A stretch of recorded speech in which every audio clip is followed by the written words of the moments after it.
প্রাক্তন মন্ত্রী গিয়াসউদ্দিন মোল্লার বাড়ি থেকে ত্রাণ সামগ্রী সরানোর অভিযোগ, উত্তেজনা মগরাহাটে। দক্ষিণ 24 পরগনার মগরাহাট পশ্চিমের শিরাকল পিয়াজগঞ্জ এলাকায় প্রাক্তন সংখ্যালঘু বিষয়ক মন্ত্রী তথা বিধায়ক গিয়াসউদ্দিন মোল্লার বাড়ি থেকে সরকারি ত্রাণ সামগ্রী সরিয়ে নিয়ে যাওয়ার অভিযোগকে কেন্দ্র করে চাঞ্চল্য ছড়িয়েছে। গতকাল রাতে স্থানীয় বাসিন্দারা একটি মালবোঝাই গাড়ি আটক করে উস্তি থানার পুলিশকে খবর দেন। পরে ঘটনাস্থলে পৌঁছে পুলিশ গাড়িটি আটক করে। স্থানীয় সূত্রে জানা গিয়েছে, গাড়িটিতে ত্রিপল, কাপড় সহ বিভিন্ন সামগ্রী বোঝাই ছিল। অভিযোগ, ওই সামগ্রীগুলি গিয়াসউদ্দিন মোল্লার বাড়ি থেকে নিয়ে আসা হয়েছিল। পরে পিয়াজগঞ্জ এলাকায় পঞ্চায়েত সদস্য সৌরভ নস্করের বাড়িতে সেগুলি নামানো হয় বলে দাবি স্থানীয়দের। বাসিন্দাদের অভিযোগ, মালপত্র নামিয়ে গাড়িটি এলাকা ছেড়ে যাওয়ার সময় তারা সেটিকে আটক করেন। এরপর উস্তি থানার পুলিশকে খবর দেওয়া হয়। স্থানীয়দের একাংশের দাবি, গাড়িতে থাকা সামগ্রী সরকারি ত্রাণের মালপত্র।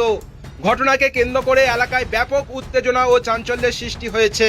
তবে এই অভিযোগের বিষয়ে এখনো পর্যন্ত গিয়াসউদ্দিন মোল্লার কোনো প্রতিক্রিয়া পাওয়া যায়নি। পুলিশ ঘটনার তদন্ত শুরু করেছে বলে জানা গেছে। আমাদের কাছে খবর ছিল গিয়াস মোল্লার ঘরে প্রচুর তিরপল, মেয়েদের কাপড়, বাচ্চাদের ড্রেস, স্কুল ড্রেস মজুত করা ছিল এবং প্রত্যেক দিন 4 ভ্যান 5 ভ্যান করে মাল পার করছিল।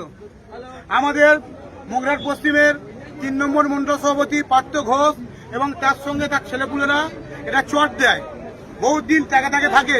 আজকে সন্ধ্যেবেলা ফিরে সেইভাবে আগামী দিন যেভাবে মাল পাস হচ্ছিল, আজকে সন্ধ্যেবেলা সেইভাবে মাল পাস হচ্ছিল।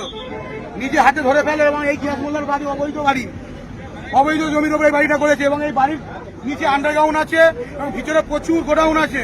গোডাউনের ভিতরে প্রচুর তিরপল, কাপড়, বাচ্চাদের ড্রেস, স্কুল ড্রেস মজুত করা আছে।